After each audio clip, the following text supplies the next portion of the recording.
What drives a mother to such desperate jealousy that she would risk everything she holds dear?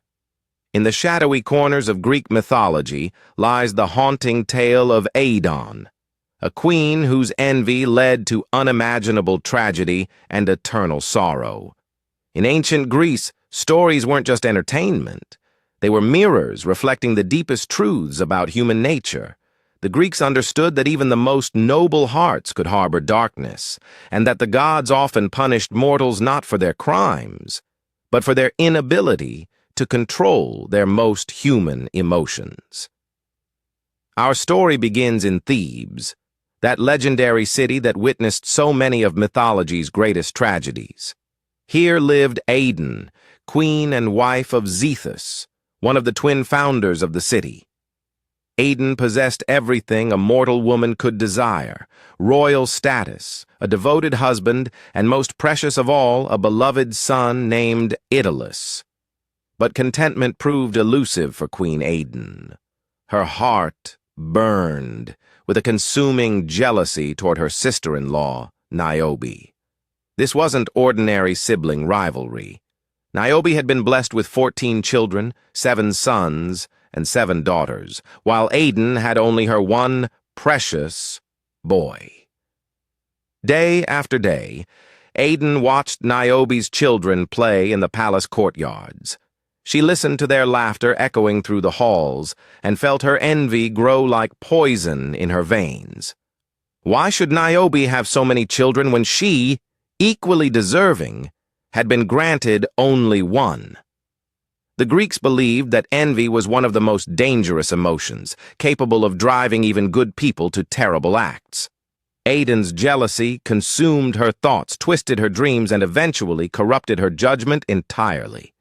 Unable to bear her torment any longer, Aedon devised a plan that seemed perfect in her fevered mind. She would steal into Niobe's chambers under cover of darkness and kill one of her nephews. Surely losing just one child would teach Niobe humility and give her some small taste of the fear that haunted every mother's heart. On the chosen night, Aedon crept through the palace like a shadow. The corridors she'd walked countless times in daylight now seemed alien and threatening.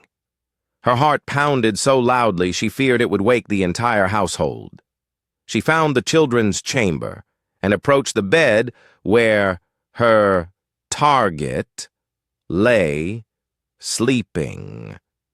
In the absolute darkness, she could make out only a small form beneath the covers. Her hands trembled as she raised the weapon, but her resolve held firm. With one swift motion, she struck. The child barely stirred, passing from sleep to death in an instant. Aedon felt a moment of terrible satisfaction. Justice, she thought, had finally been served. But as dawn broke and light crept through the windows, Aedon's world shattered completely. The face revealed by the morning sun wasn't that of her nephew. It was Aedolus, her own beloved son. In the darkness and confusion of her jealous rage, she had entered the wrong chamber. She had murdered the only person in the world she loved more than life itself. The very child she'd sought to protect through her terrible act was now dead by her own hand. Aedon's screams shattered the morning silence. They were sounds no human throat should make, cries of anguish that seemed to tear at the very fabric of reality. The palace awakened to find their queen cradling her dead son, her mind completely broken by grief and horror. The gods, who had watched this tragedy unfold, felt moved by Aedon's suffering. Though they couldn't undo her terrible mistake, they could offer her a form of mercy. Zeus himself decreed that Aedon would be transformed, freed from her human form and the unbearable weight of her memories. As the divine transformation began, Aedon felt her body changing. Her arms became wings, her skin sprouted feathers, and her broken voice transformed into something entirely new. She became a nightingale, that small brown bird whose song carries such haunting beauty. But the gods' mercy came with its own curse. Though Aedon could no longer remember her human life clearly, she retained one overwhelming emotion, the grief of a mother who had lost her child. Every night she would sing her lament, pouring all her sorrow into melodies that moved all who heard them to tears. The nightingale's song became legendary throughout Greece. Travelers would stop to listen, feeling their hearts break at the pure sadness in those notes. They didn't know they were hearing the eternal grief of a mother, transformed but never truly healed. This myth reveals profound truths about human nature that remain relevant today. Jealousy, the Greeks understood, is a destructive force that blinds us to what truly matters. Aedon had everything she needed for happiness, but her inability to appreciate her blessings led to catastrophe. The story also explores the terrible irony of how our attempts to protect what we love can sometimes destroy it. Aedon's jealousy stemmed from her fierce love for Aetylos, yet that same emotion drove her to kill him. Greek mythology often featured transformations as both punishment and mercy. Aedon's change into a nightingale represents the gods' recognition that some grief is too great for mortal hearts to bear. Yet, even in her new form, she cannot escape the consequences of her actions. The nightingale's eternal song speaks to something universal in human experience. We all carry sorrows that feel too heavy to bear, losses that seem to echo endlessly in our hearts.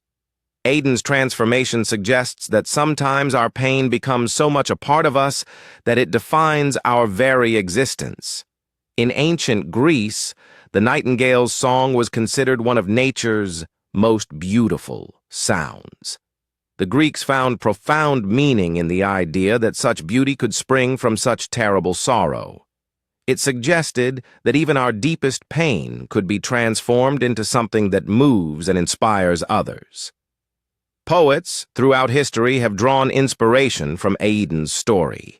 From ancient Greek lyricists to modern writers, the image of the grieving nightingale has symbolized maternal loss, the price of jealousy, and the way sorrow can be transformed into art. The myth also reflects ancient Greek beliefs about divine justice. The gods didn't punish Aedon for her crime in the traditional sense. Instead, they recognized that she had already received the ultimate punishment, living with the consequences of her actions. Her transformation was as much mercy as judgment. Today, when we hear a nightingale song, we might remember Aedon's story and reflect on our own capacity for both love and destruction. The myth reminds us that our strongest emotions, left unchecked, can lead us to betray everything we hold sacred. The tale of Aedon endures because it captures something essential about the human condition. We are all capable of great love and terrible jealousy, sometimes simultaneously. The tragedy lies not in having these emotions, but in allowing them to control our actions. In the end, Aedon's story serves as both warning and comfort. It warns us about the dangers of envy and the importance of cherishing what we have. But it also suggests that even our greatest sorrows can be transformed into something beautiful, something that connects us to others across time and space. Every nightingale's song carries an echo of Aedon's eternal lament, reminding us that some forms of love and loss transcend the boundaries between myth and reality, between ancient Greece and our modern world.